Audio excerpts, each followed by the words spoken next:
आप देख सकते हैं स्टेज पे श्री राम जी सुग्रीव के साथ मिलने गए हैं सीता मैया की खोज में। भाग्य की कि मैं प्रभु श्री रामचंद्र जी से मित्रता करूं।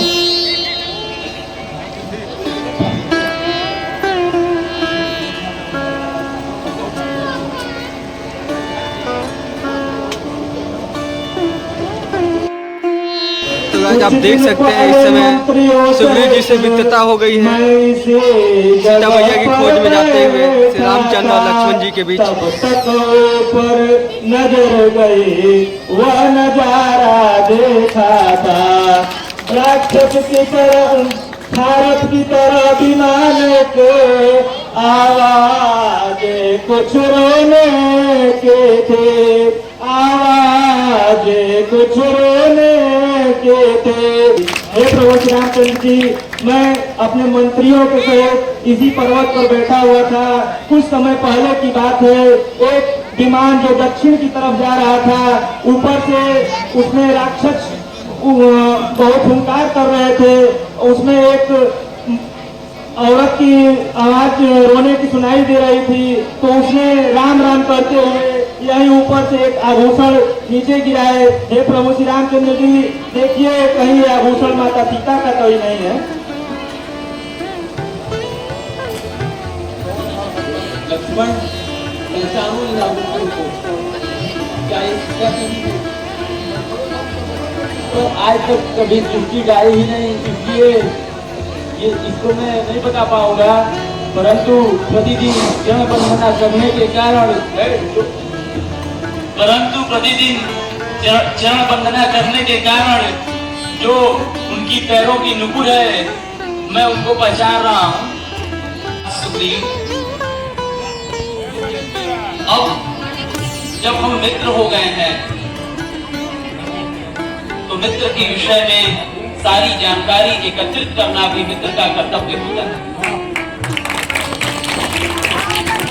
मैं आपसे विस्तार पूर्वक जानना चाहता हूं कि आप इस ऋष्यमुख पर्वत में क्यों निवास करते हैं।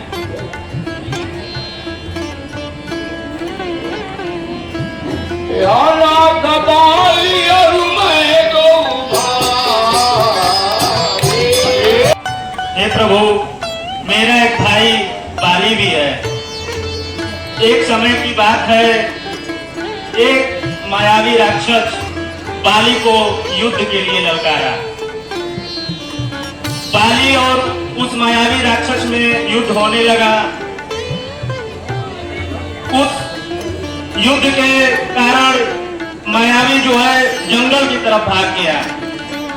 मैं और बाली पीछे पीछे उसके गया तो उसने एक गुफा के अंदर प्रवेश कर गया। गुफा में जाने से पहले बाली ने मुझसे कहा कि हे सुग्रीव, मैं इस राक्षस से युद्ध करने के लिए गुफा के अंदर जा रहा हूँ, तुम मेरा यहाँ पर 1 महीने तक का इंतजार करना। तो हे प्रभु, पूरे 1 महीने के बाद हमने देखा कि उस गुफा के मुख से खून की धारा बहती हुई दिखाई दी। तो मैं इस डर से कि कहीं वो राक्षस बाहर ना आ जाए, ये तो मैं समझ गया कि वो बाली का वध कर दिया है। इस वजह से मैं उस गुफा के मुख पे एक बहुत सा बड़ा पत्थर रख के गुफा के मुख को बंद कर दिया और मैं वापस अपने राज्य पंपापुर चला आया। तो यहाँ पे अपने मंत्रियों को ये सब बात बताया तो उसने राजा का पद खाली देख उन्होंने हमें वहां का राजा घोषित कर दिया। उसके कुछ दिन पश्चात बाली वहां पे आया और हमें वहां का राजा देख बहुत क्रोधित हो गया। उस क्रोध के कारण उसने हमको बहुत मारा पीटा और राज्य से बाहर खदेड़ दिया और मेरी पत्नी का हरण कर लिया। सो हे प्रभु, उसी समय से मैं इसी ऋषिमुख पर्वत पर रहता हूँ।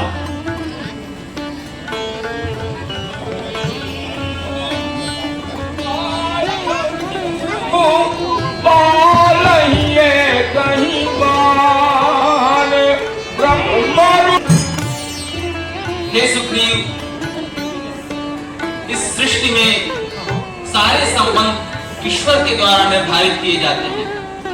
हमारा जन्म किसके गर्भ से होगा, कौन हमारी माँ होगी और कौन हमारे पिता होंगे, या कौन हमारे स्वजन संबंधी होंगे, इसका निर्धारण ईश्वर करते हैं। लेकिन हम सब अपने जीवन में मित्र का चुनाव अपनी इच्छा से करते हैं।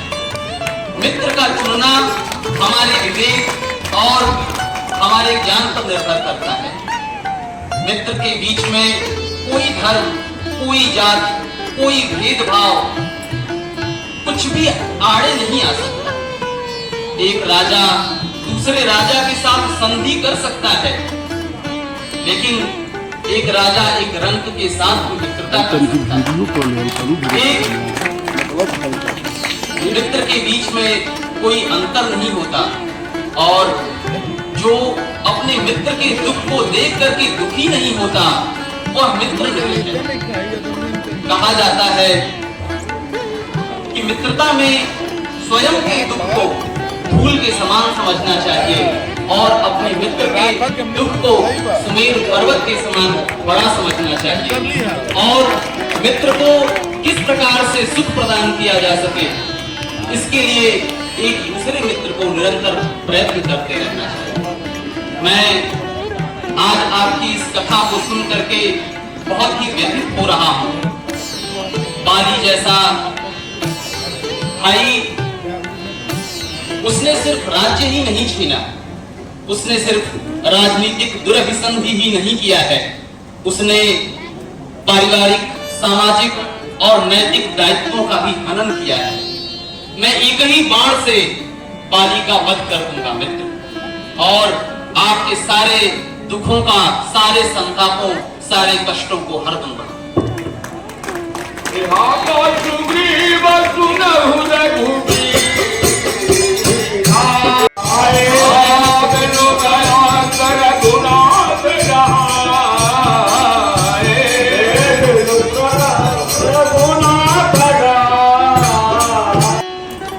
बाली बहुत ही बलवान है, और मेरा यही मानना है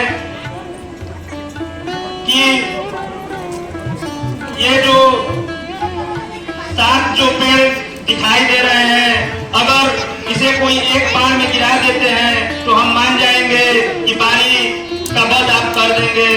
तो हे प्रभु, उसमें एक और ये भी कारण है कि अगर आप उसको सामने से मारते हैं तो उसका आधा बल उसके शरीर में चला जाता है। ठीक है मित्र, मैं ताड़ के वृक्षों को एक ही बाण से गिरा दूंगा।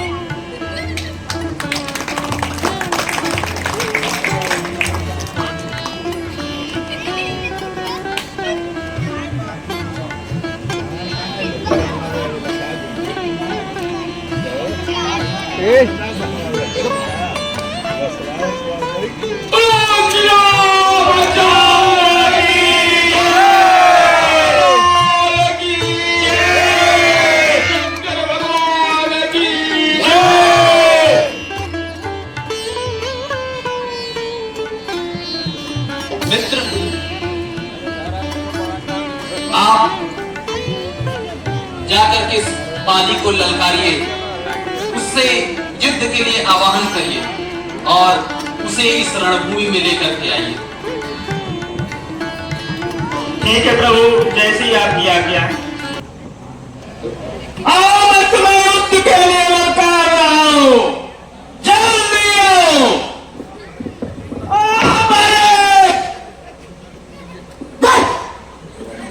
अरे भगोले, तू आ ही गया आखिरकार। आ गया है तो कुछ बातें मेरी सुन ले। सुनाओ सुनाओ, सुन लेता हूं। किसका खून नहीं खोलेगा, पढ़ कर के इतिहारों में सिंहों की गर्दन कटवाली उन कुत्तों के दरबारों में।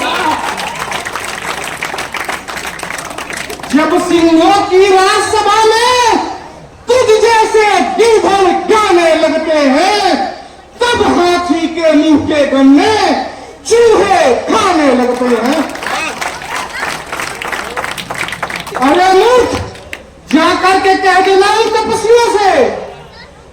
शूर्पणखा की नाक नहीं, ये असर है बाली बानर का, काल का वधवाला का अभिमान चूर्ण हो जाएगा।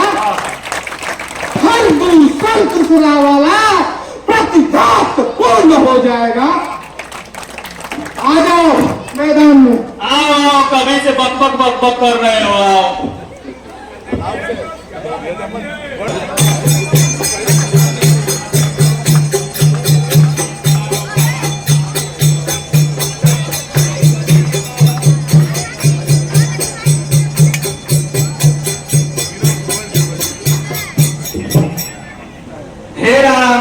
हे राम, तुम्हारे कहने से ही झगड़ा मोल लिया मैंने, है काल समान बाली वो, उसका बल तोल लिया मैंने।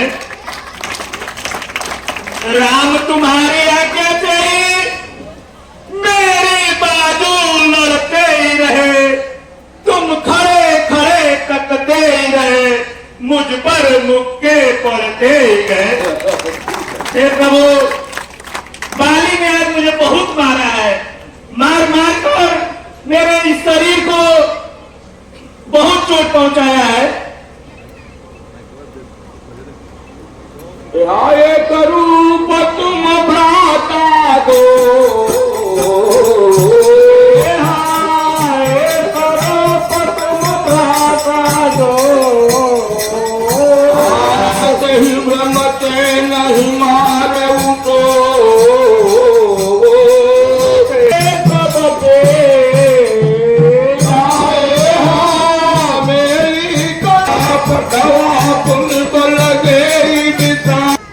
हे मित्र, तनिक मेरी यथा स्थिति का भी आभास करिए।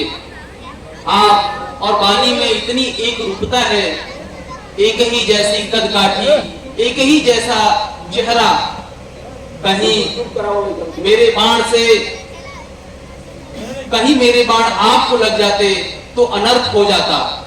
मैंने इसी उहापोह की स्थिति में बाण नहीं चलाए। मैं एक बार पुनः आपसे कहता हूं कि फिर से आप जाइए और जाकर के बाली को ललकारिए। लक्ष्मण, तुम पुष्पमाला इनके गले में डाल दो, जिससे कि जब इन दोनों भ्राताओं के बीच युद्ध चलता रहे तो मैं आसानी से पहचान कर सकूं कि महाराज सुग्रीव कौन है और बाली कौन है।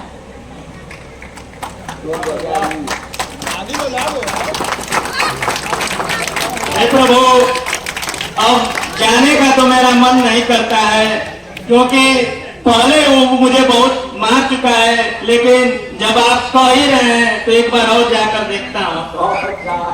महाराज एकदम पनहत्ता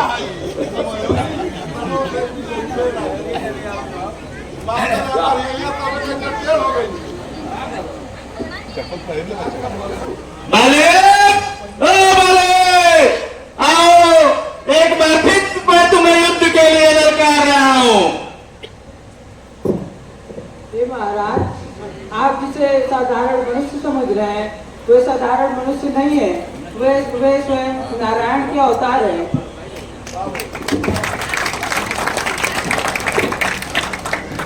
बाली सुनु भीर प्रिय समदर्शी, तू क्या जाने डरपोक पिया, समदर्शी है श्री रघुराई। सुर नर मुनि ही सब करते हैं, उनके चरणों की सेवकाई।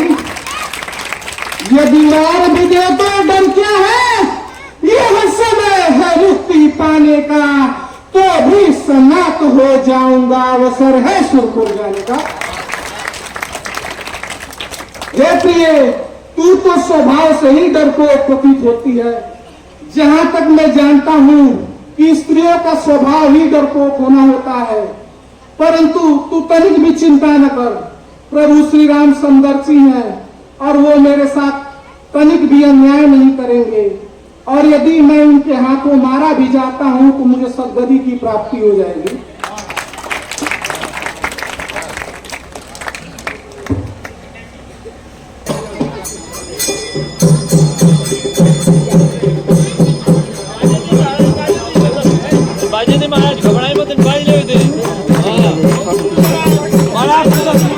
कम पड़ रहा है।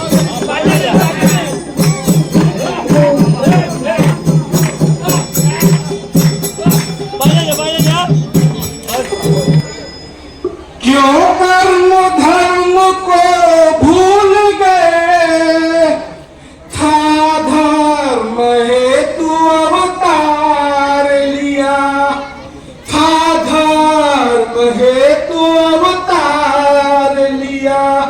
समदर्शी का यह धर्म न था, मोह व्याध किनाई मार दिया। हे समदर्शी मैं हूँ बैरी, तुमको सुग्रीव ही प्यारा है, तुमको सुग्रीव ही प्यारा है। मेरा क्या अपराध लखा, जो ओट में छिप कर मारा है। तुम मर्यादा पुरुषोत्तम हो, मर्यादा छोड़ के संहार किया। नहीं और कभी ऐसा करते, क्यों सन्मुख होकर नहीं मारा। हे प्रभु, आपने तो धर्म की रक्षा के लिए ही अवतार लिया है, फिर किस कारण से मुझे व्याध की तरह पेड़ की ओट लेकर मेरा संहार किया। मैंने तो सुना है कि रघुवंशी कभी किसी चीज का कभी सहारा लेकर युद्ध नहीं करते। हे नाथ, मैंने ऐसा कौन सा कर्म कर दिया जो सुग्रीव आपका मित्र और मैं आपका बैरी बन गया।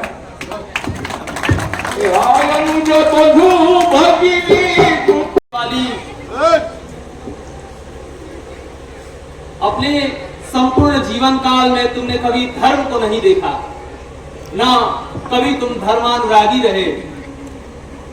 संसार के जितने पापाचार थे, जितने दुष्कर्म थे, वो सारे दुष्कर्म तुमने किए।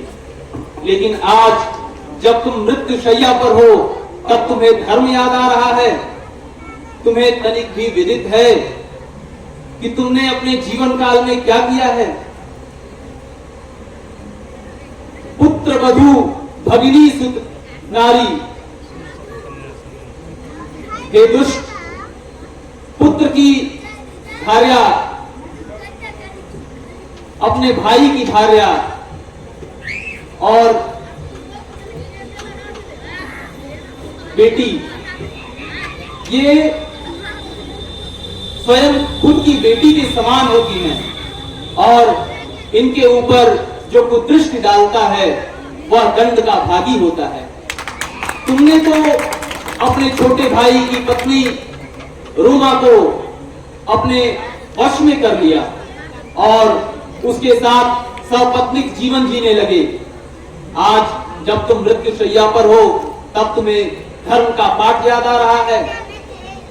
राम स्वामी तना करुणा बिलो कहूँ, देहु जो वर मांगहु, जेहि जोन जन्महु करम पद, तहराम पद अनुराग। वह तनय मम सम विनय बल, कल्याण पद प्रभु लीजिए, कल्याण पद प्रभु लीजिए। गही बाह सुर नर नाह, आपन दास अंगद कीजिए। हे नाथ, कर्मवश मेरा जन्म जिस भी योनि में हो, मुझे आपका अनुराग प्राप्त हो। और ये मेरा पुत्र अंगद है, जो बल और विनय में मेरे ही समान है। इसे अपने चरणों में स्थान प्रदान करें। बाली, दंड का एक विधान होता है।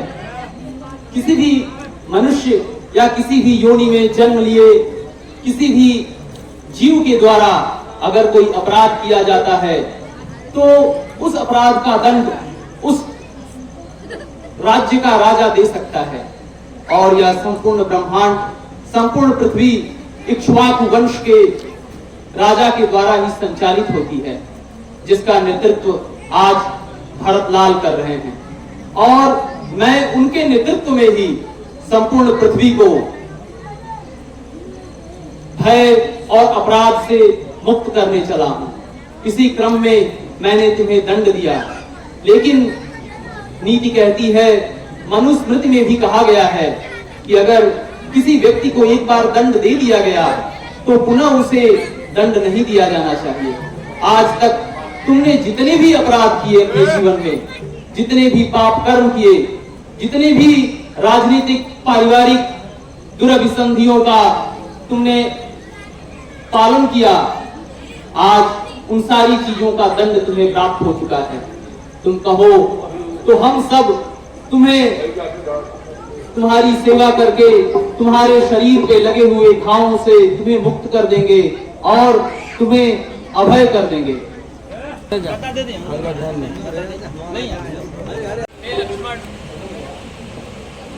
हे लक्ष्मण, बाली के वध के बाद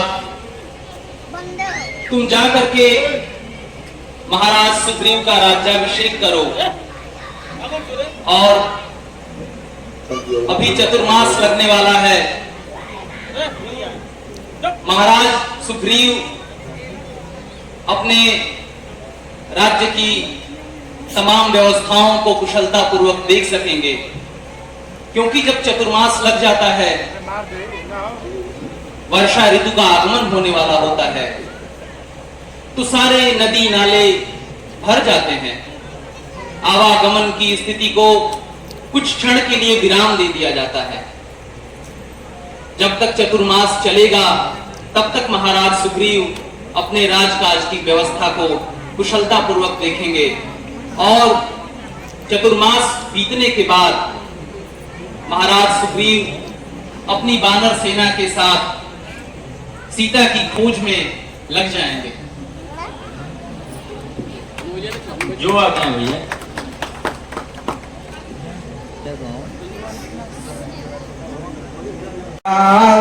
प्रियपति गुंघावामहे निधीनां त्वा निधिपति गुंघावामहे उवसो मम आहजानि गर्भधाम्मा त्वमजासि गर्भधाम्मा। ओम नमस्ते ओम अम्बे अम्बिके अम्बालिके नमानयति कस्यं सदस्यत्वकः सुभद्रिकां काम्पीलवासिनीं हेमाद्रितनयां देवीं वरदां संकर्पयामः। दयाननं भूतगणादिसेवितं कपित्थजम्बो फलचारुभक्षणम् उमासुतं शोकविनाशकारकं नमामि विघ्नेश्वर पादपङ्कजम्।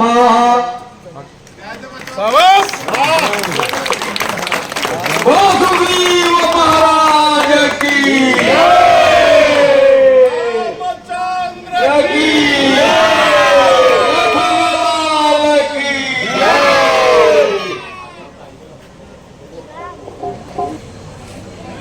वर्षा ऋतु भी बीत गई, चतुर्मास बीतने को है। यह ऋतुएं जो हमें जीवन के तमाम संदेश देती हैं। जब वर्षा का आगमन हुआ था तो सारे नदियों में जल भर गया था। कहा जाता है कि भोगा मेघ वितानस्थ विद्युल लेखी व चंचला आयुरप्यग्नि संतप्त लोहस्त जल बिंदुवत। ये आसमान में जो बिजली कौंधती है वो एक क्षण के लिए कौंधती है और उसके बाद वो विलुप्त हो जाती है। इसी तरीके से इस संसार के भोग हैं, वह भोग जो एक क्षण के लिए हम मनुष्यों के अंदर जागृत होते हैं और उसी क्षण में इतना झंझावात पैदा कर देते हैं कि मनुष्य सकारात्मक और सन्मार्ग के पथ को भूल जाता है, लेकिन अगले ही क्षण फिर से पुनः ईश्वर की कृपा से वो अपने सन्मार्ग की ओर लौट करके आते हैं। ये जो वर्षा की बूंदें हैं सिमिट सिमिट जल भर ही कलावा। ये छोटे छोटे जल की बूंदे जो हैं वो तालाब को भर देती हैं। यह इस बात का परिचायक है कि जो सज्जन व्यक्ति होते हैं वो कहीं ना कहीं से सारे सद्गुणों को ग्रहण करते हैं। आनो भद्राः कतवो यन्तु विश्वतः, ज्ञान की प्राप्ति कहीं से भी हो वो हमेशा ग्रहणीय ही होती है। इस जल की बूंदों के रूप में उस ज्ञान को वो ग्रहण करते हैं। और इन नदियों को देखो जो दुष्ट मनुष्यों के जैसे हैं, जिनके पास अगर थोड़ी सी भी धन संपदा आ जाए तो ये अपनी सीमाओं को लांघ देते हैं और नाना प्रकार का कष्ट देते हैं। वर्षा ऋतु बीत गई, लग रहा है कि सुग्रीव भूल गया है जिस कार्य को मैंने उसे सौंपा था, उस कार्य को ही भूल गया है। लग रहा है कि राजकाज और विलास में वो इतना संलग्न हो गया है कि उसे कोई सुध ही नहीं है। मेरी जानकी कहां होगी, किस हाल में होगी, उसे तनिक भी इस बात की चिंता नहीं है। लक्ष्मण, मैं तुमसे कहता हूं कि तुम आज ही जाओ और जाकर के सुग्रीव को इस बात की याद दिला दो कि जिस बाण से मैंने बाली का वध किया था उसी बाण से मैं उसका भी वध कर सकता हूं। जो आज्ञा भैया।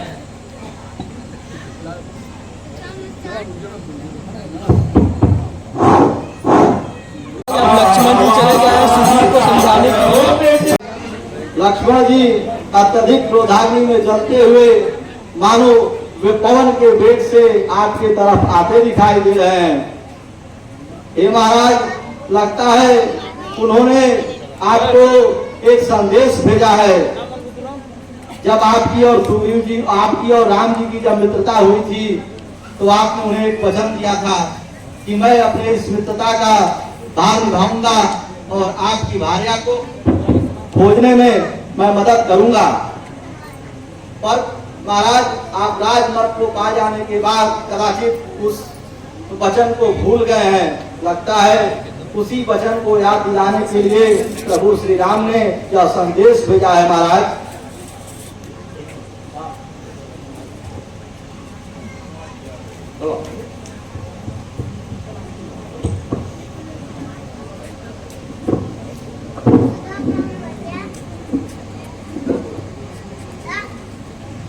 सुपुर को आग लगा दूंगा, धनु बाण चढ़ाया है, दूंगा गरुड़ मिट्टी में मिला जो तुम्हें।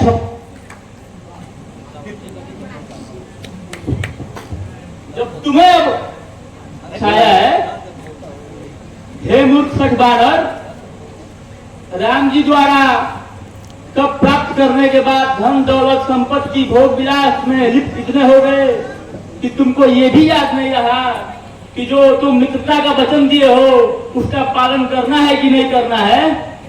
मैं बता दूं कि जिस बाण के बाली सुरधाम पहुंच गया था वो बाण अब भी प्रभु श्री राम के चूड़ी में है। हे वीरवर लक्ष्मण, आप जैसे महान वीर को इतना जल्दी गुस्सा होना ये शोभा नहीं देता है। पहले आप हमारा स्वागत एवं अभिनंदन स्वीकार कीजिए। आपका जो है इस सुग्रीव की नगरी में हार्दिक स्वागत है।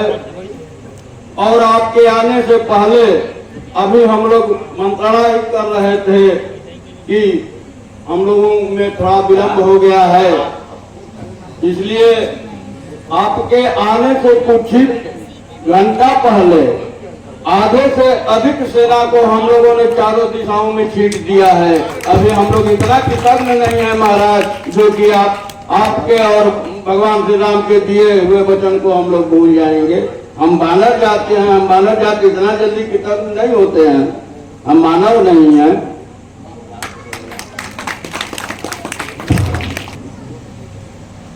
आपके वचन को भूले नहीं है प्रभु, हम लोग को याद है। और आधे से अधिक सेना को हम लोगों ने उस पार भेज दिया है। अब कुछ हमारे दल के प्रमुख वीरवर हैं जो आप जैसा कहें वैसा हम लोग करें।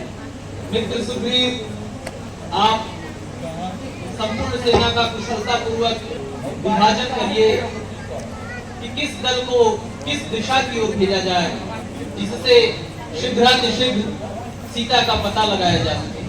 ठीक है प्रभु, हम अपने आदि वानर सेनाओं को भेज दिए हैं। बस एक दक्षिण दिशा में भेजना है, जो जिसमें नल, नील, जामवन और हनुमान जी हैं। ये भाई अंगद, देखिए इस विशाल सेना को हम पार करने में हम अपने को बहुत असमर्थ समझ रहे हैं, क्योंकि जब मैं युवावस्था में था उस समय भगवान श्री राम जो है पावन के रूप में राजा बलि को दंड देने के लिए पृथ्वी पर आए थे।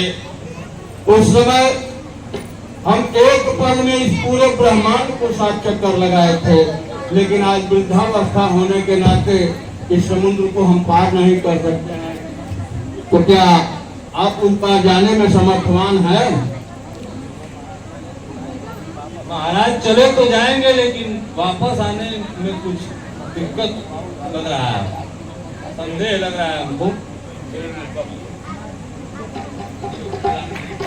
हे बजरंग बली, हे महावीर, तुम क्यों चुप हो? कुछ बोलो तो। क्या सोच रहे हो मन ही मन? कुछ हिले हुए कुछ बोलो तो। यह समुद्र क्या सरसों में तुम सूर्य लोक हो आए हो, वज्र इंद्र सह लिया मगर तुम अपनी हनुक हो आए हो।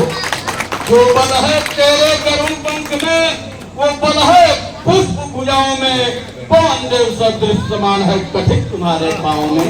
हे बजरंग बली, तुमको बाल्यावस्था से ही अभ्यस्त हो, तुमको सूर्य लोक तक हुआ हो, ये साधारण समुद्र तुम्हारे लिए क्या है? हे बजरंग बली, हे महावीर, तुम सेनापति हमारे हो, क्यों चुप मौन साध बैठे? बस तुम ही शायद प्यारे हो। अरे तुम तो मेरे सेना के सेनापति हो बजरंग बली, और तुम्हारा जन्म ही जो है भगवान श्री राम के कार्य के लिए हुआ है, क्योंकि वेद शास्त्र उपनिषद इत्यादि में वर्णन है कि तुम भगवान शिव के 12वें रुद्र हो, और तुम्हारा कार्य ही प्रभु श्री राम के लिए हुआ है। इसलिए इस शुभ अवसर पर तुम्हारा ये मौन रहना हमें उचित नहीं लग रहा है। कुछ मिलो तो। ठीक है जामवन जी, आप यदि आपको विश्वास है कि मैं जाकर प्रभु श्री राम के कार्य को संपादित कर सकता हूँ, तो मैं अवश्य ही जाऊंगा और माता सीता का पता लगा के आऊंगा। आप देख सकते हैं महाराज जी लोग आ रहे हैं। प्रणाम महाराज। अक्षय कुमार मारे गए। अरे तुम वहाँ पे क्या कर रहे थे? वो 2 वनवासियों ने उन्हें मार दिया। वो वनवासी के बंदर आए हैं, पता है तुमको?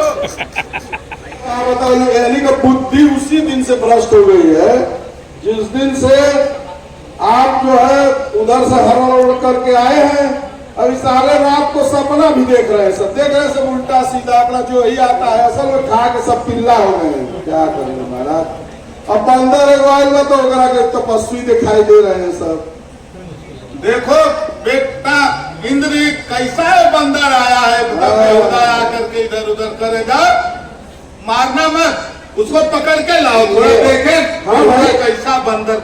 बंदर थोड़ा सा बड़ा इंसान खा, आई बंदर से डर जा रहे हैं महाराज। जाओ देखो, ही नामूसी कर रहे हैं सब हम लोगों की, बताइए। ठीक है पिताजी, मैं जा रहा हूँ और उसको पकड़ के आपके यहाँ लाता हूँ। अरे 2-3 बार तो हमें अकेले खा जाएंगे महाराज, लेकिन अब क्या बताएं, सब जो इंसान निकम्मा हो गए हैं सब। चलो तुम्हारे यहाँ बंदरे तो खाने लायक है यार, और तो काम कुछ है नहीं।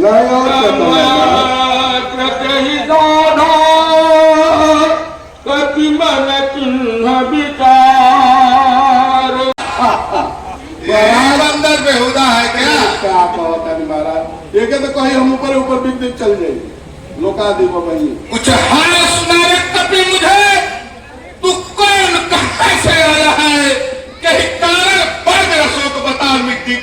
समझाया है।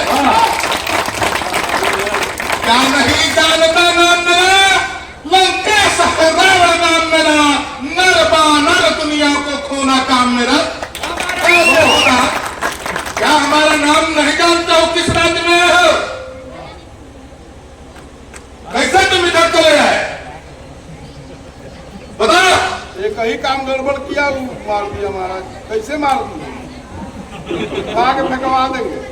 जाके बलबीरन रावण, मैं बहुत दूर से आया माता सीता की खोज करने के लिए। इस दूर का भ्रमण करने में मुझे भूख लग गई। मैं माता सीता से मिला, उनसे भेंट किया, दंडवत प्रणाम किया। तुम्हारे अशोक वाटिका में लगे हुए उन फलों को देखा। चूंकि भूखा था, मैं उस फलों को खाने की इच्छा करा। मैंने उस फलों को तोड़ा। तुम्हारे निशाचरों ने उसमें रोड़ा अटकाया। जिन मोई मारा ते मैं मारे, तेरी पर बांधे तने तुम्हारे। जिन्होंने मुझे मारा है, केवल मैंने उसे ही मारा है। क्यों? क्योंकि अपने अपने प्राणों की रक्षा सभी को करनी पड़ती है। मैं सेवक हूँ स्वामी का, जिसके भ्रिकुटी में ताल रहे, जो माया धारी है, मायापति है। तू बता पहले है हर रूप भिखारी काला है, हर कर कर जिनकी नारी को। मैं सेवक हूँ स्वामी का, क्यों भूल गए असवारी को? सीख मेरी मान लो केश्वर, वरना पीछे पछताएगा। शरणागति ले रघुराई की, सिया लौटा दे बस पाएगा। हे रावण, तुमने जिस नाम की पत्नी को भिखारी का रूप हरण करके लाए हो, मैं उसी प्रभु श्री राम का दूत हूँ। जाके बलबीरन की हरीसा, पालत सृजत भरत दस सीसा। जा बल शीस भरत सहसानन, अंडकोश समेत गिरिकानन। करहि को विविध देह सुरताता, तुमसे सठन सिखा वंदाता। हर को दंड कठिन जय खंजा, तय समेत नृपदल मद गंजा। हर तूसन तिसरा रूपाली, प्रदेश सकल अतुलित बलशाली। रावण, ये सत्य ही कहा गया है, विनाश काले विपरीत बुद्धि। अभी यह मुझे समझ में आ गया कि तुम्हारा विनाश जल्द ही होने वाला है। बोले श्री रामचंद्र की जय। महाराज हम अरे बेहुदा, तुमको देखकर तो मुझे हंसी आती है। यहाँ बोला भी हंसी मारे वहां से आए हो हमें ज्ञान देने। हाँ महाराज, तुम्हारे पास और कोई काम नहीं था क्या? तो सुनो, इन्हीं 20 भुजाओं ने पर्वत कैलाश उठाया है, कर भूतनाथ भुवनेश्वर को कर प्रसन्न। मेरे ही आज्ञा से सूरज सर दाता और गर्माता है, मेरे ही आज्ञा से सूरज पूरब से पश्चिम। जैसे हाथी के चलने से छोटी नैया हिल जाती है, वैसे मेरे चलने से सारी पृथ्वी हिल जाती है। बेहुदा यहाँ से आए हो ज्ञान देने।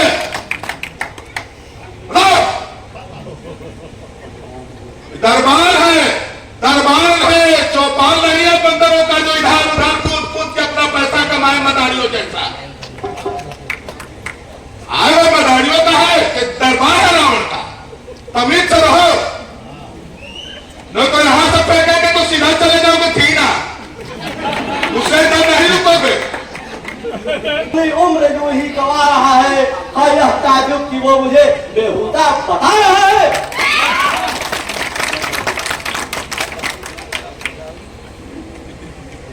किस बंदे को उठा तो फिर तो चला गया किसी दूसरे राज्य में। यार ये बेहुदा आकर के बक बक बक बक करके दिमाग डिस्टर्ब किया है।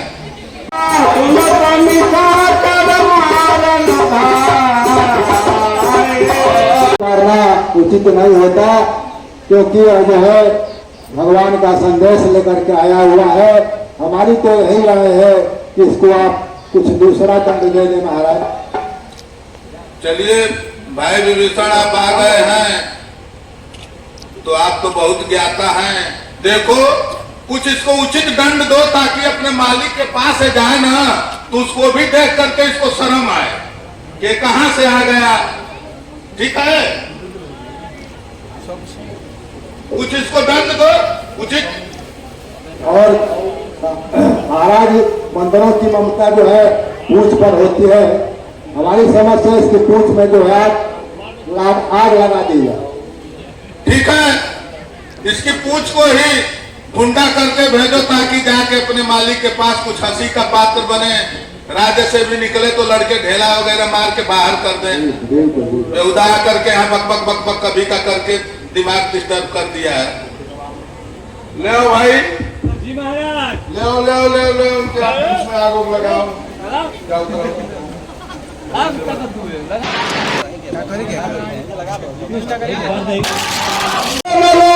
लकी